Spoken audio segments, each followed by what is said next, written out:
For every iconic movie couple, there's a jerk trying to keep them apart. It's not worth it, man. I told you it wasn't gonna work, you know? The girl was, is, and will always be nada. Welcome to MsMojo, and today we're counting down our picks for the top 10 douchebags in romantic movies.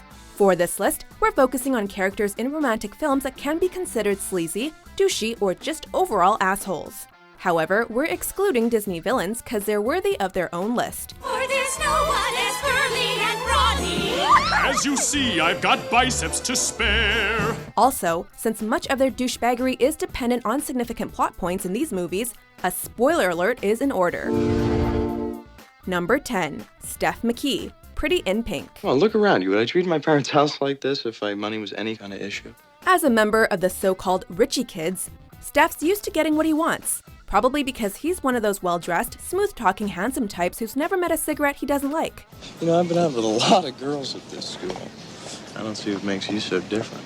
Based on his treatment of Miss Pretty in Pink herself, Andy, we can see that he's also manipulative, has little to no respect for women, and doesn't seem to care for his friends all that much either. Nobody appreciates your sense of humor, you know? As a matter of fact, everybody's just about to puke from you. You know, if you got a hard-on for trash, don't take care of it around us, pal, all right? In classic douche fashion, he tries to conceal his feelings for Andy by saying terrible things about her when she refuses to be treated like a piece of his property.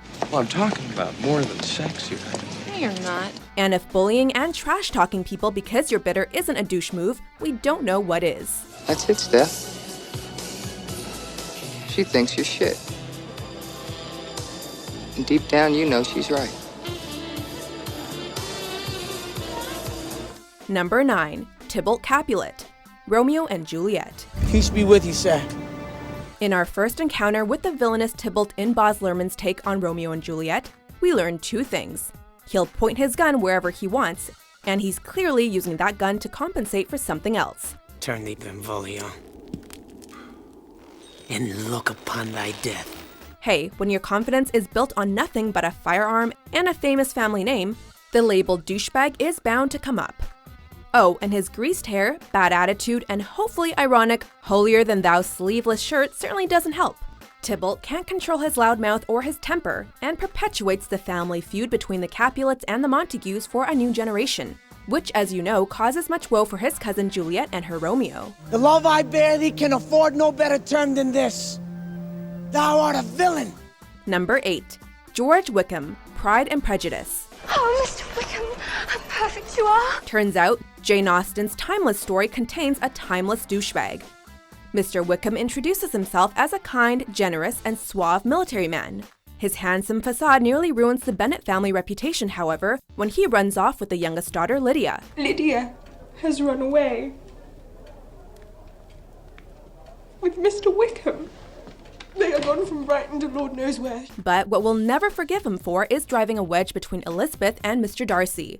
Fortunately, his lies, schemes, and affairs are exposed when Elizabeth discovers that he's what we'd call a deadbeat douchebag. I can't be trusted. Of course, in the end, this slippery guy kinda wins, since Darcy pays for his wedding to Lydia. But I didn't hear a word, because I was thinking of my dear Wickham. Ah, well, at least he teaches us to be aware of the person who picks up your handkerchief, no matter how charming he may seem. Yours, I believe. Number 7. Joey Donner, 10 Things I Hate About You. Okay, now this is really important, okay? Which one do you like better? The villain in this loose Shakespearean adaptation, this high school model's game is tested when the only thing he has to talk about is the Sears catalog. So I've got the Sears catalog thing going and the tube sock gig. That is gonna be huge. Joey's so self-absorbed that he thinks all he has to do is pay someone to take Kat Stratford to prom, so her sister Bianca will go with him, as per their father's rule. He is then shocked when Bianca shows him that women are perfectly capable of making their own choices. Shit, Bianca, I'm shooting a nose spray ad tomorrow. That's for making my day bleed. That's for my sister. And that's for me. And remember how we said he was self-absorbed? Even in the middle of a fight, Joey's greatest concern is his upcoming modeling gig. P.S. We're pretty sure his underwear and bathing suit poses are the same. Yeah, it's more... Pensive? Damn, I was going for thoughtful. Number 6. Pat Healy. There's Something About Mary. That's cute. I don't buy it, but it's cute. More shallow than a puddle during the California drought, Pat Healy is as sleazy as they come. He's a private eye whom Ted hires to track down his dream girl Mary. But Healy falls in lust at first sight and tries to convince nice guy Ted to stop pursuing Mary. I still want to look her up. Who? Roller pig? Are you nuts? Meanwhile, Healy himself stalks her and fabricates a new identity based on the information he's learned to dupe her into falling in love with him. Because, you know, being a greasy private investigator obsessed with breasts isn't enough. When you're looking at architecture, try to visualize the buildings as a whole, you know? Try to see them in their natural state. And if his behavior towards women isn't bad enough, he's also awful with the differently abled. Those goofy bastards are just about the best thing I've got going in this crazy world. Healy treats humans like animals, and animals like he's practicing to become an unlicensed veterinarian. Puffer doesn't like bad guys, does he? Puffer. Puffer. Number 5. Glenn Gulia, the wedding singer. Glenn, I love you so much. But Las Vegas, I thought Jules, it's the romance capital of the world. When the wedding singer starts, this douchebag's already engaged to Julia. And to this day, concerned viewers still aren't sure why she agreed to this. He's selfish, unkind, and arrogant. Who you going out with? Robbie. Oh, good. That guy needs to get laid. What's more, not only is Glenn cheating on Julia, he's damn proud of it and has no plans to stop after the wedding. Oh, man. You know what sucks, though? Once you get married, the party's over, right? I mean... I work in the city, man. And I work long hours.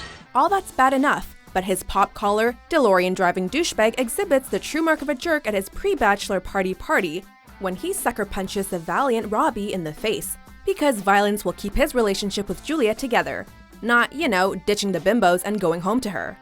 We hope no one ever has to grow old with this sleazeball. Oh, next time they come by, grab me a Heineken, will you? Number 4. Carl Bruner, Ghost. Look, these are drug dealers, okay? Just don't blow this from the willy. Laundering money for drug dealers is bad enough. Hiding that behavior from your friend/colleague is despicable. Having that friend/colleague murdered to cover up your mistake?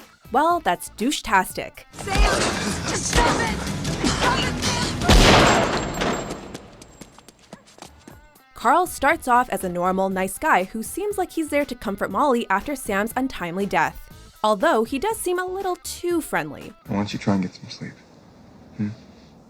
Okay? All right. I'll call you in the morning.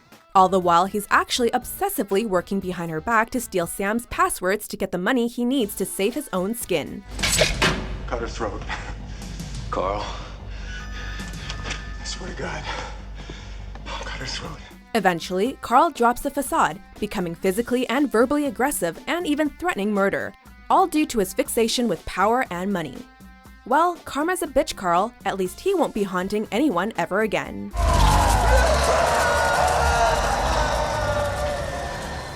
Number 3. Prince Humperdinck, the Princess Bride. But when I hired Vizzini to have her murdered on our engagement day, I thought that was clever. We can't think of many things douchier than hiring assassins to kill your bride-to-be to start a war. Well, except maybe planning to do it yourself on your wedding night. But I've got my country's 500th anniversary to plan, my wedding to arrange, my wife to murder, and Gilda to frame for it. Prince Humperdinck is heir to the throne of Florin, and like many princely douchebags, he has others carry out his violent fantasies for him. Your Westley is dead. I killed him myself. Then why is there fear behind your eyes? Sure, he's great at planning murders and getting other people to torture his enemies. But when faced with actual violence against his own person, we learn he has no backbone and is nothing more than a coward. Drop your sword. Worse yet, he's just got the kind of face you'd like to smack. Man and wife! Say man and wife! Number 2. Sack Lodge, Wedding Crashers. Oh, I'm going. Right? Right? Overly protective, at times obnoxiously loud, and consistently inappropriate, this character fulfills an abundance of super macho stereotypes. The kind of guy who will slam an opponent into the ground during a game of touch football, more than once, or shoot a guy in the ass while hunting, and laugh about it. Ooh. Ooh. I got me! What's even worse is that Sack has been unfaithful to his girlfriend Claire, something that John can't just stand by and let happen, especially because of his feelings for her. Of course, when John tries to crash the couple's engagement party, Mr. Propelled by Pure Testosterone assaults the poor guy. Okay, we'll just come out and say it. This lawsuit waiting to happen makes the worst wedding guest ever. Claire, get your f***ing ass in that altar right now! Wow. Getting a nice preview of what marriage is going to be like with Ike Turner here. Before we unveil our top pick, here are a few honorable mentions. So maybe if I screw you, huh, and take you to the opera, then I could be a happy guy, just like that. Hey, get off me! Fuck me, absolutely enormous pants. No, don't apologize. I like them. I think we do. should break up.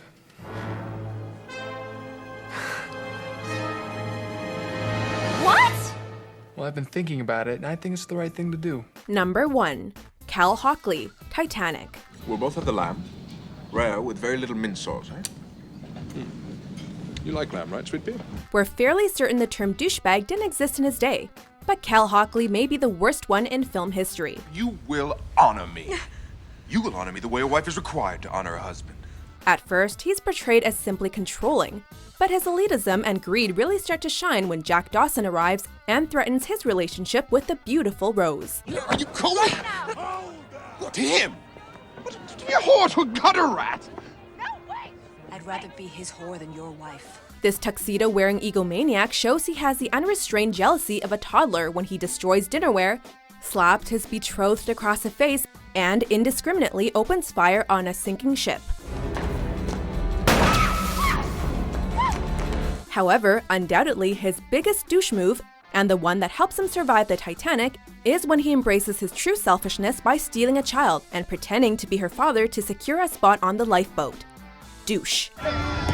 Please, I'm all she has in the world. Do you agree with our list? Which rom-com douchebag do you wish had made the list? For more entertaining top 10s published every day, be sure to subscribe to MsMojo. How about an Alabama slammer?